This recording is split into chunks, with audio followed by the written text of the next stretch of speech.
Insights, o podcast do Bradesco.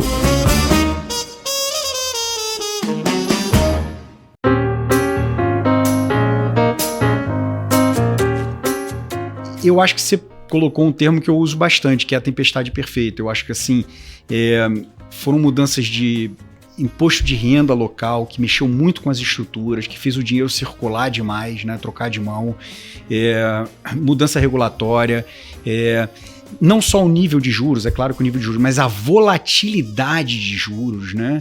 Volatilidade de juros que desorganiza totalmente o sistema.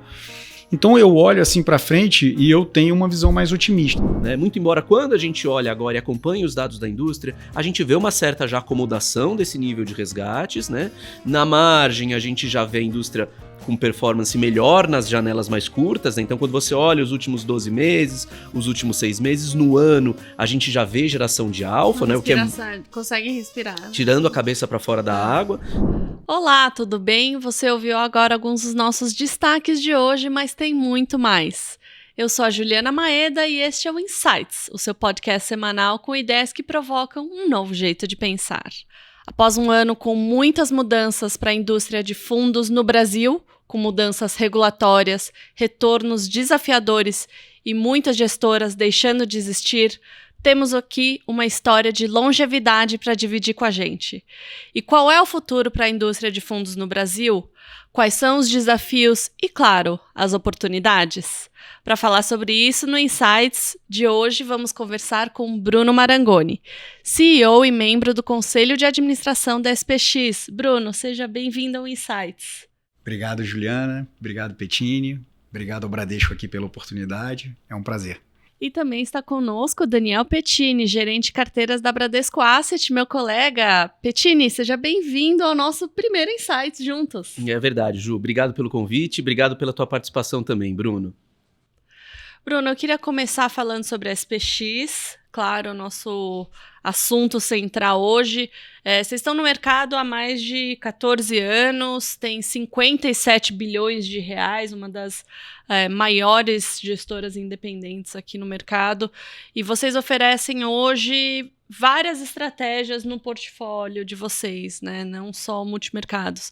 Você pode falar um pouco para a gente quais são os objetivos da SPX e o momento atual de vocês? Posso sim, claro. Esse ano a gente vai fazer 15 anos. A SPX é uma gestora que começou com profissionais que eram egressos de um banco, tiveram muito sucesso na tesouraria de um banco. Então, naturalmente, começou com os fundos multimercados, né, que era o DNA deles, em 2010. 2 anos depois, o Leonardo Linhares se juntou ao grupo e iniciou a vertical de ações. Eu diria que a SPX teve assim 3 grandes fases. A primeira fase, essa fase inicial, em que a gente tinha que criar uma empresa, um brand, criar uma empresa robusta, com um padrão de performance e de ética muito alto, né, e se diferenciar de alguma forma em relação às outras empresas de gestão que existiam no Brasil.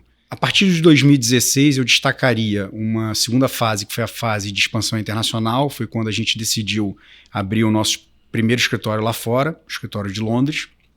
E depois, a gente vai falar sobre isso, mas a gente abriu alguns outros escritórios e foi aumentando a nossa presença lá fora. E a terceira fase, que se iniciou em 2019, foi uma fase de diversificação da grade de produtos, de negócios, né? E daí a gente foi, aos poucos, de forma bastante cuidadosa, colocando outras verticais e diversificando ainda mais o negócio. A gente sempre se posicionou aqui no Brasil como uma casa de gestão ativa, né? Uma casa de produtos arrojados, sofisticados, produtos que o mercado costuma chamar de high alpha, ou seja, de alto valor agregado, né? A gente vem se mantendo firme nisso, a despeito, né, da volatilidade do Brasil, dos ciclos econômicos, das dificuldades, de anos difíceis para a indústria, como, por exemplo, foi, né, o ano passado. Acho que outra coisa que eu gostaria de citar é que a gente funciona num modelo de partnership. Isso para a gente é uma coisa muito importante. Hoje nós temos aí em torno de 50 sócios, esse número oscila um pouco, e a gente acha... Vocês usam esse mecanismo como incentivo, né? Sim, não só incentivo, como alinhamento. Né, de interesse. Então, por exemplo, a gente tem um programa anual de reinvestimento dos bônus, né, e dos dividendos. Né? O que significa isso? Significa que todos os sócios eles são orientados a reinvestir, né, esses fluxos nos próprios fundos da empresa. Né? E nós temos, inclusive, regras muito restritas para os sócios não investirem em fundos de outras gestoras. Né? Então, isso tudo só é possível quando você tem um partnership. Claro. Né? Está todo mundo alinhado. Está todo mundo alinhado. Né? Você tem ônus e bônus, né, daquele modelo. E para a gente funciona muito bem. E eu percebi na sua pergunta, você falou sobre longevidade, né? E é uma coisa interessante, porque eu vou fazer 11 anos de SPX e logicamente, que foi um período, né, muito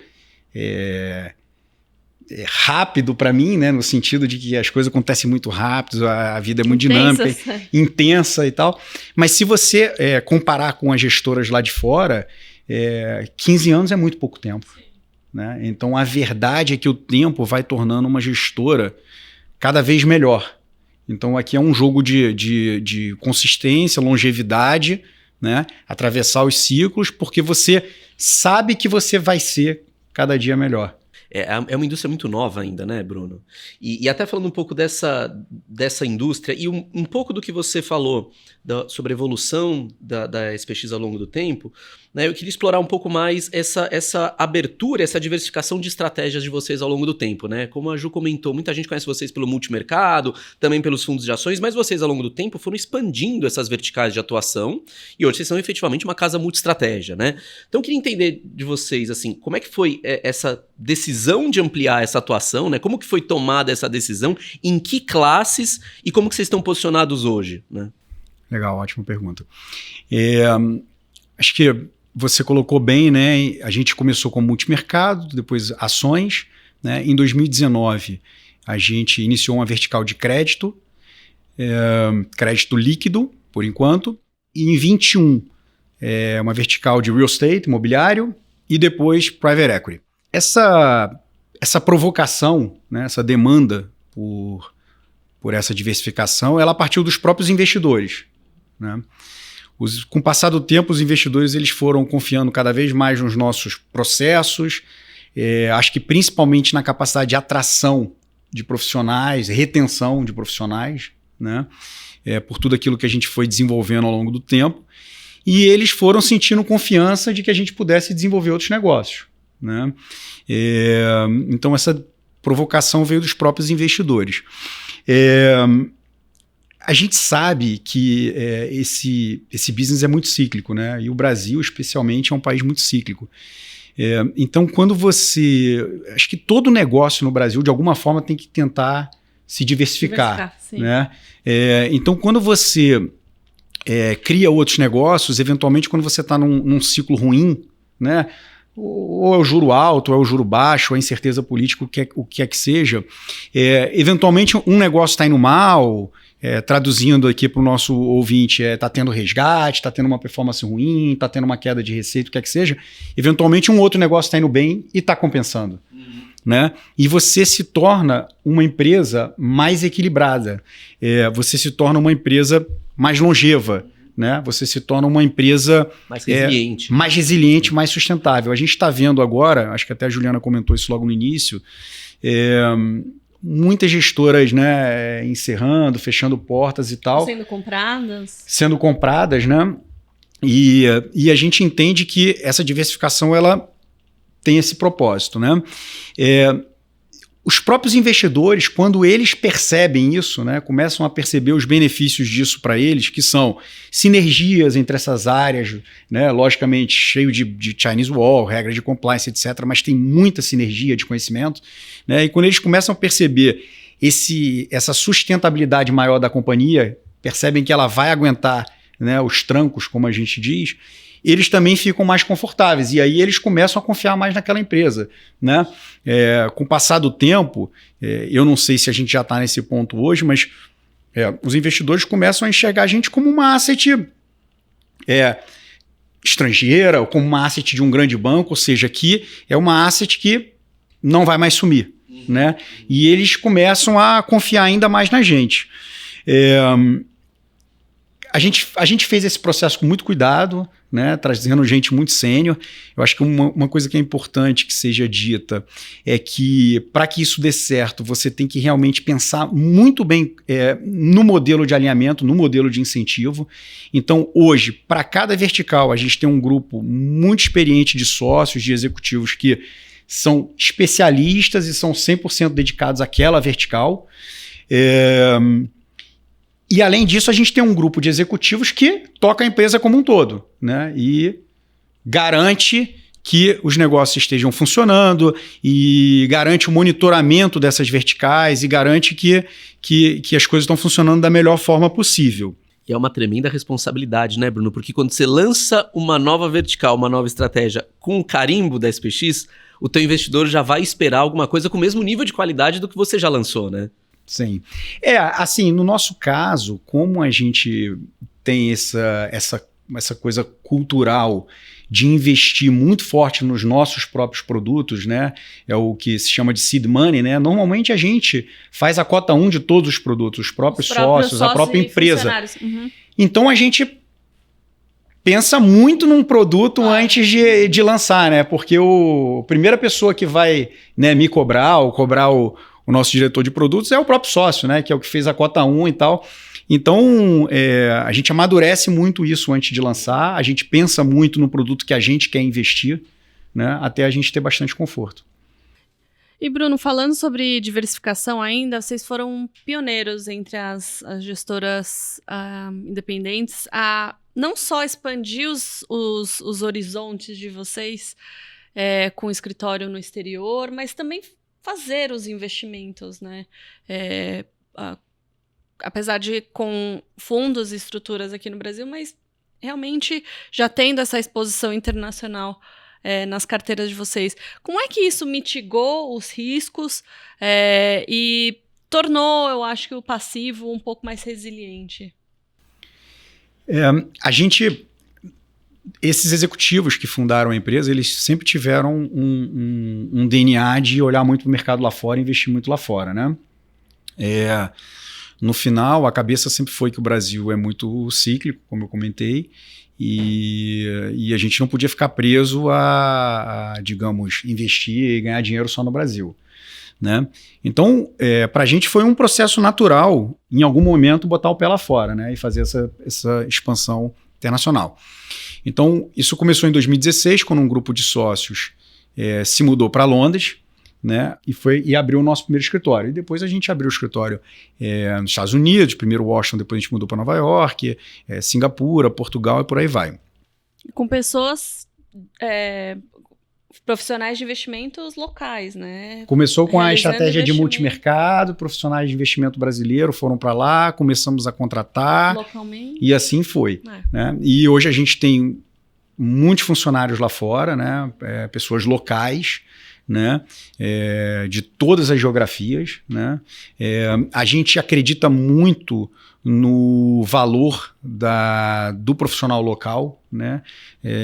Então hoje a gente, em cada um desses escritórios, a gente procura ter não só gestores locais, né? Mas também economistas, analistas, né?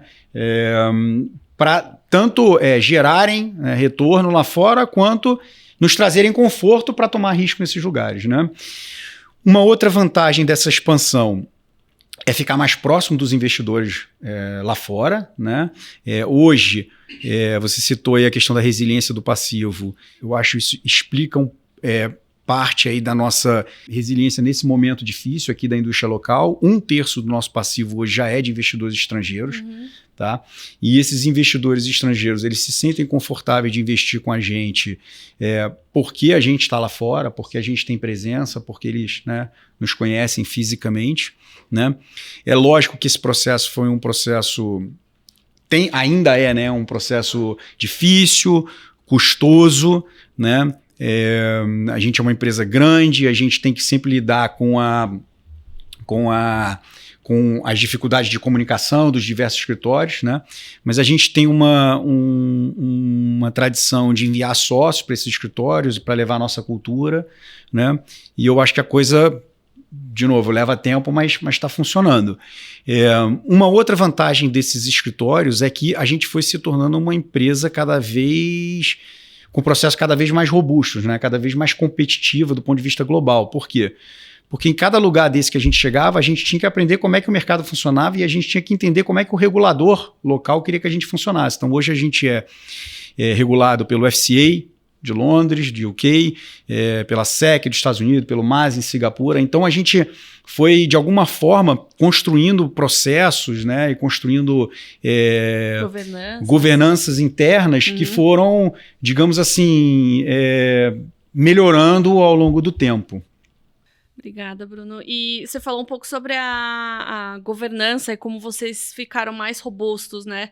Então, tomou-se a decisão dentro do SPX também de criar um conselho de administração e o cargo de CEO, que é a sua posição hoje, né? Conta um pouquinho pra gente dessa jornada. Tá ótimo. No ano passado, os fundadores, né, controladores da empresa, eles tomaram a decisão de implementar uma governança completa, né, o que significa que você tem um conselho, tem uma diretoria executiva, foi criado o cargo de CEO e assim eu fui convidado para ser CEO. Eu acho que isso foi um processo natural, né, um processo de sucessão, né, na gestão da empresa. Conforme a empresa foi ficando mais sofisticada e maior, né, essa necessidade foi aparecendo, né? Acho que o objetivo principal, assim, maior objetivo disso tudo, era permitir que eles, fundadores, pudessem focar nas suas funções primárias, ou seja, o Rogério como gestor do multimercado, o Pandolfo como gestor do multimercado, enfim, né? Pudessem focar muito nisso, né? E um outro objetivo foi realmente definir dentro da empresa melhor como que as decisões eram tomadas, né? Para a empresa ser mais ágil, né? Para as coisas fluírem de uma forma melhor. Naturalmente que esse processo foi muito bem recebido, né, pelos alocadores, pelos investidores. Quando você tem um grupo de executivos 100% focado na empresa, as decisões tendem a ser mais imparciais, com menos conflito de interesse, né? E eu percebo que eles, fundadores, também estão satisfeitos, assim, estão mais focados realmente nas atividades primárias e se sentem mais confortáveis. Tem a questão da sucessão, né? Que eu acho que é um tema muito relevante, até quando a gente conversa com as assets estrangeiras, né? Que as empresas precisam existir, você precisa ter um plano, né?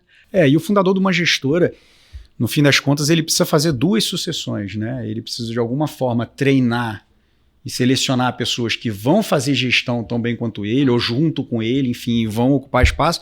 E também precisa fazer a sucessão no nível corporativo, ou seja, das pessoas que vão tocar a empresa, né? Então, é um pouco disso. A sucessão dos gestores, eles têm feito, né, os meus colegas, né, a minha geração, né, está ocupando esse espaço, e aí agora a gente também fez uma sucessão mais bem definida no nível corporativo. Bruno, para não fugir de um assunto que acho que todo mundo está curioso aí para entender a cabeça de vocês, né? Falar de mercado, né? Uma pergunta rápida e abrangente sobre mercado, né? A gente está vendo recentemente, né, os impactos da política de taxação do Trump, né? E como que isso tem mexido com os mercados, né? O aumento da volatilidade, e como é difícil ler quais são os próximos passos, quais são os impactos, né? Aliado a todo o processo de ajuste de política monetária aqui e lá fora, né? Como que tá a visão hoje de vocês para isso? E como que tá o processo de tomada de decisão nesse ambiente de tanta incerteza?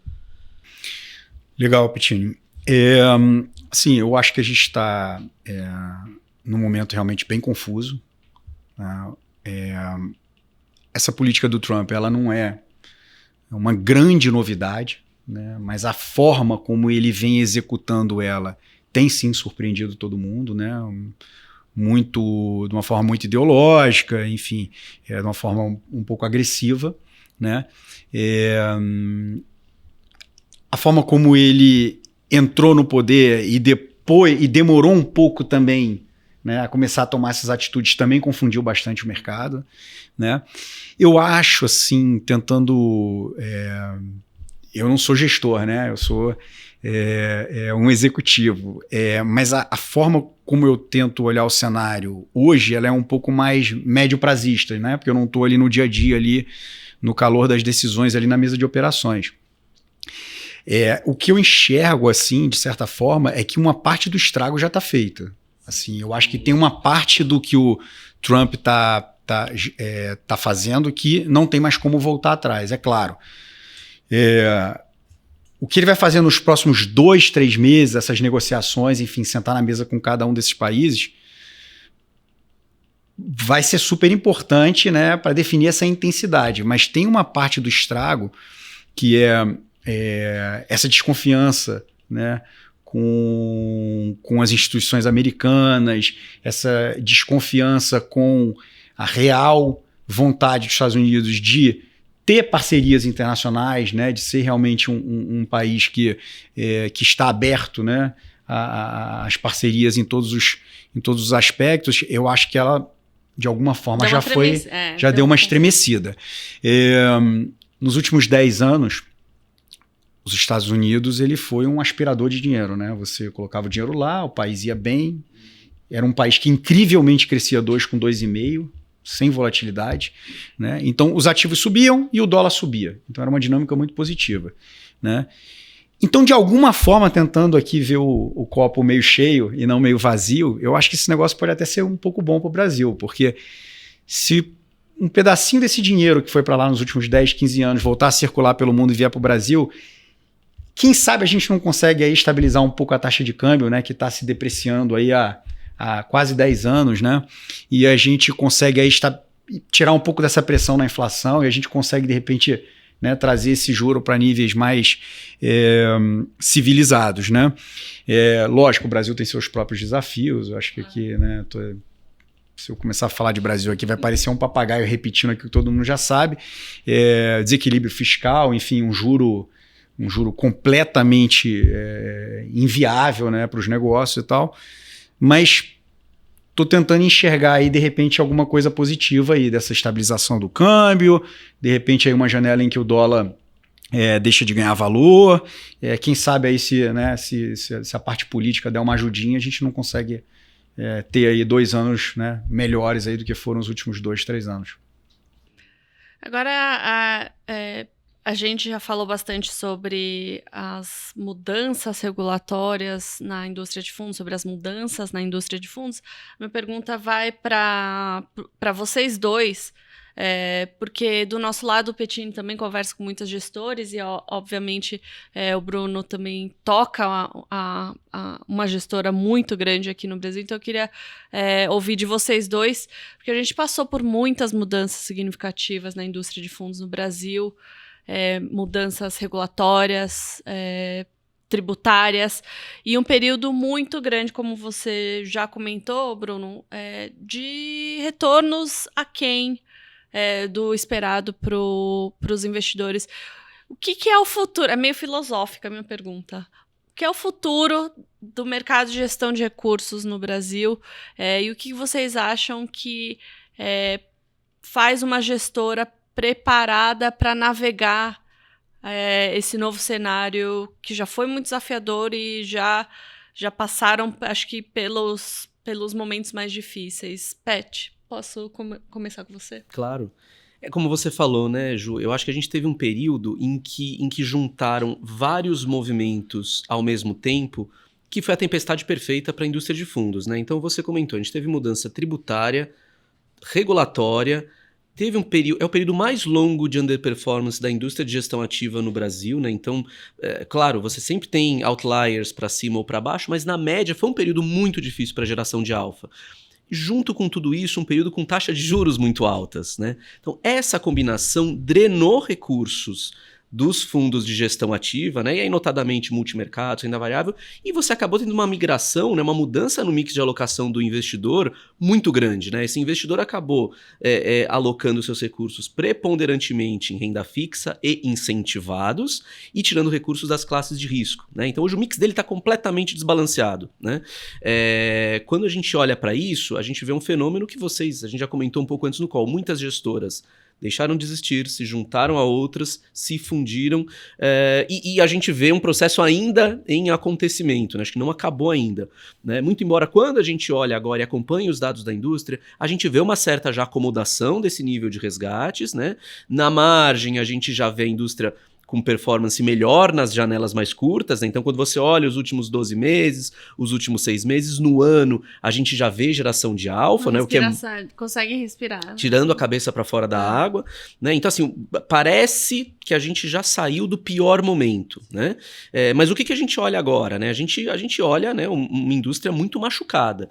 Olhando do lado de alocador, né, o que a gente tem olhado nesse momento? A gente está buscando gestoras que tem um nível de solidez muito grande, né, que consegue reter e atrair capital humano nesse cenário muito difícil, e que vai conseguir perseverar caso o cenário para volta de captação e geração de alfa ainda seja um pouco mais difícil pelos próximos 1-2 anos, né?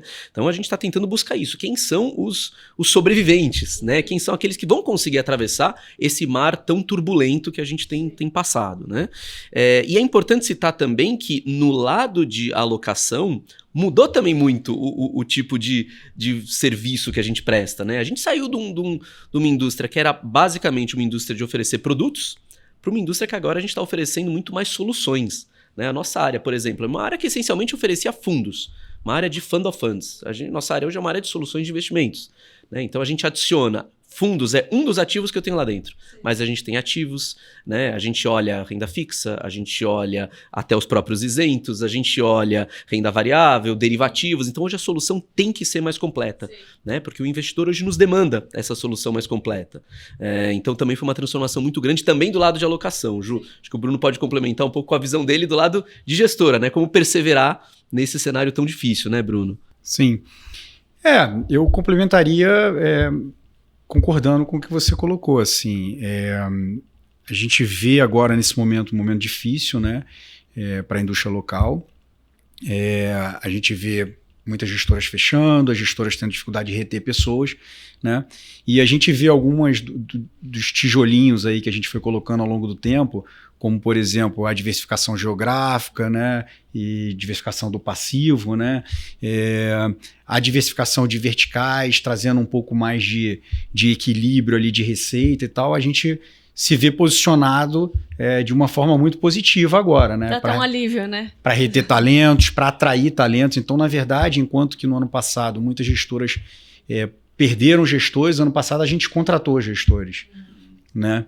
Então, a gente tem conseguido navegar bem. Agora, eu acho que você colocou um termo que eu uso bastante, que é a tempestade perfeita. Eu acho que, assim, foram mudanças de imposto de renda local, que mexeu muito com as estruturas, que fez o dinheiro circular demais, né, trocar de mão, mudança regulatória, não só o nível de juros, é claro que o nível de juros, mas a volatilidade de juros, né, volatilidade de juros que desorganiza totalmente o sistema.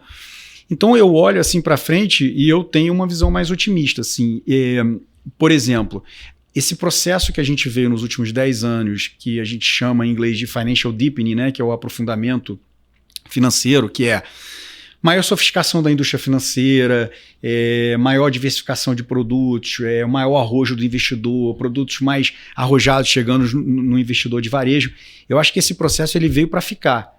Tá? A gente está agora tendo um soluço, mas esse processo ele vai voltar. Tá? Para mim, ele tem muito mais a ver com educação financeira, com acesso à informação, com esse tipo de conteúdo aqui que a gente está fazendo hoje, e não necessariamente com a taxa de juros, né? Então, você vê que mesmo com juro alto, a indústria de crédito, por exemplo, no Brasil, segue se sofisticando, a gente tem visto novos produtos, coisas novas, a gente tem visto, por exemplo, fundo de desenvolvimento de real estate, ou fundo de private equity chegando no varejo. Então, eu acho que esse negócio veio para ficar. Classes que não existiam há 10, 15 anos atrás, né? Então, eu sou otimista nesse sentido. Uma outra tendência que eu acho que veio para ficar é a internacionalização, né, dos investimentos dos brasileiros. Acho que também tem muito mais a ver com boas ferramentas, boas plataformas de investimento. Acho que o brasileiro tem muito pouco dólar e moeda forte. Eu acho que esse negócio também vai continuar, né? Depende de nós aqui, né, conseguirmos dar acesso a bons produtos e criarmos bons produtos. Então, assim, pensando numa gestora do futuro, eu acho que é isso. É uma gestora que, durante o seu processo de crescimento e desenvolvimento, se preocupa com longevidade. É assim que eu penso. Perfeito. E só para complementar, eu acho que nesse contexto, né, a gente vê como é complexa, né, a decisão de gerir uma gestora e também de escolher quais são as gestoras que vão fazer parte desse teu portfólio, né? Então, assim, minha orientação para quem está nos ouvindo se você está na dúvida, procura alguma orientação, né? Procura alguma ajuda para escolher, para você justamente saber quem está bem posicionado, quem está mais forte para sobreviver esse período, quem está numa situação mais delicada, mais fragilizada, né? Então, muitas vezes o investidor não tem acesso a essas informações, né? Então é muito importante nessa hora que você está tendo essa separação, essa separação do joio do trigo na indústria, você procurar algum aconselhamento. A gente não ficar só preso a um retorno passado, né? Exato. Que até tem um viés comportamental, exato, né? Nas Ju. finanças comportamentais que a gente estuda, não ficar só olhando para o retorno passado, porque isso realmente pode ter dado um retorno muito bom no passado, mas vai que acontece alguma questão corporativa na empresa, né? Futuro. Minha pergunta para você, Bruno, é sobre equipe, né? Então, como é que é esse processo, que é um processo super desafiador, né? De contratar pessoas para a equipe, né? O que vocês buscam, o que mais chama atenção na procura de um novo profissional para a SPX, né?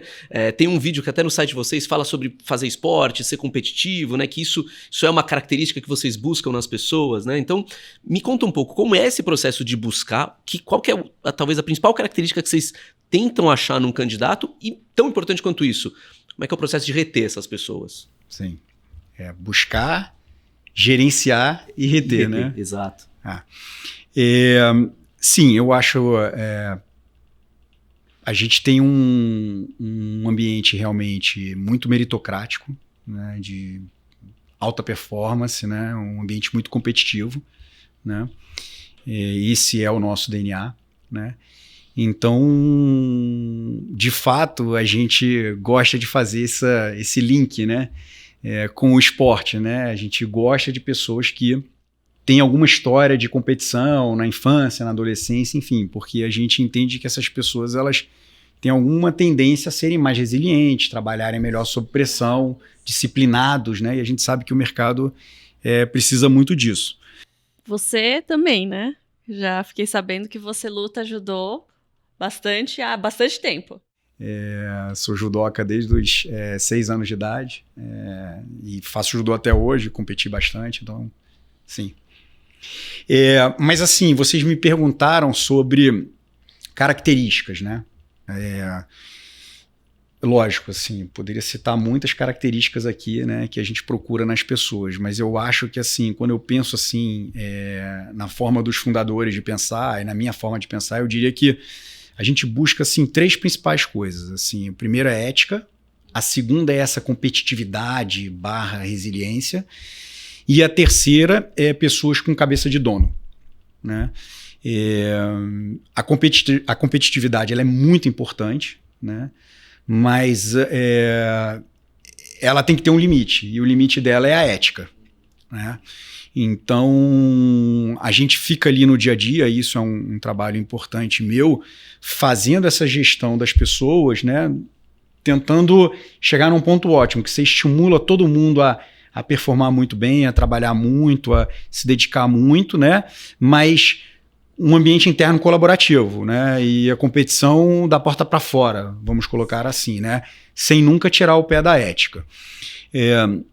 E aí, como a gente funciona no modelo de partnership, né? A gente gosta muito das pessoas que têm cabeça de dono, que você vai percebendo ao longo do tempo. Você não sabe isso no primeiro momento, mas ao longo do tempo a gente vai conhecendo, as pessoas, né? No final, assim, a tendência de uma pessoa, depois de algum tempo na SPX, é ela ter um certo sucesso financeiro, né? Então, assim, o que a gente procura são pessoas que não estão ali só pelo sucesso financeiro, né? Mas estão ali porque querem ter um pedaço da empresa, querem crescer junto com a empresa, querem que a empresa cresça, né? Muitas vezes vão ter que abrir mão de algum espaço que tem para o outro, para quem está indo melhor, para quem é tem um pouco mais de expertise. Enfim, a gente acha que esse é o modelo vencedor. Muito bom. Bruno, além de um judoca de bastante sucesso e CEO da SPX, conta aqui pra gente como é que foi a sua jornada no mercado financeiro, agora já entrando num papo um pouco mais de cunho pessoal. Conta um pouco por onde você passou, o que você fez antes de chegar, até para quem está nos ouvindo, os jovens ouvintes, se inspirarem. Eu sou formado em engenharia de produção pela PUC do Rio e eu comecei minha carreira 22 anos atrás no Pactual, né, que hoje é o BTG. Eu fui selecionado no primeiro processo de trainee lá do Pactual. Primeira? Sim. Em que ano? 2003. Esse processo de trainee ele foi um processo muito importante para minha formação, porque eu rodei diversas áreas do banco durante um curto espaço de tempo, né? 3 meses em cada área. Então eu aprendi muito sobre o funcionamento do banco, né? Sobre a cozinha do banco, sobre o banco na época já era um banco grande, então eu já conseguia enxergar várias áreas, né? Em 2011, eu tomei uma decisão de migrar para a indústria de gestão de recursos, ou seja, migrar para uma gestora. Eu fui trabalhar na JGP. Eu enxergava claramente que a indústria de gestão de recursos ela ia se desenvolver muito no Brasil, e foi exatamente o que aconteceu, né? Você já tinha ali ensinar incipiente daquilo que eu chamei de financial deepening, né? Você tinha uma indústria ainda pequena, você tinha a educação financeira chegando, então eu tinha convicção que o número de gestoras ia crescer muito, né? E eu fui trabalhar na JGP, do André Jakuski.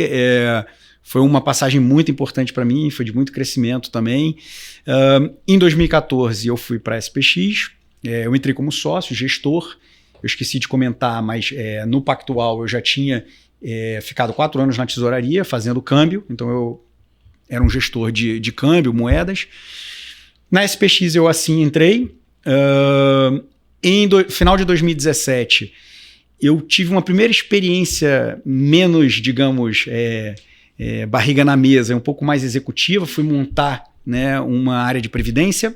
Depois eu me tornei diretor de produtos e aí eu fui responsável por liderar essa diversificação da grade, criação de novas verticais, então contratar esses profissionais, né, especializados. A gente contratou gente muito sênior, definir modelo de remuneração, pensar nos produtos, enfim. Até que no ano passado, como a gente comentou aqui, eu me tornei CEO. Bacana. E a gente agora está encerrando a nossa conversa e no Insights a gente tem a tradição de pedir para os nossos convidados uma dica cultural, que pode ser um livro, um filme, uma série. Bruno, você tem uma dica para dar para a gente hoje? Pode ser mais de uma. Eu trouxe aqui, pensei aqui em 2 dicas. A primeira é um livro, tá? Que aliás eu não acabei de ler, né? Porque eu sempre gosto de brincar com quem tem aquela pilha de livros, se realmente leu, né? Esse eu não acabei de ler, tô lendo, tô gostando muito. É o Biografia do Abismo, do Felipe Nunes e do Trauman. É um livro sobre os efeitos aí da polarização política aqui no Brasil, tá? Tô gostando bastante, é um livro com bastante dado, bastante informação.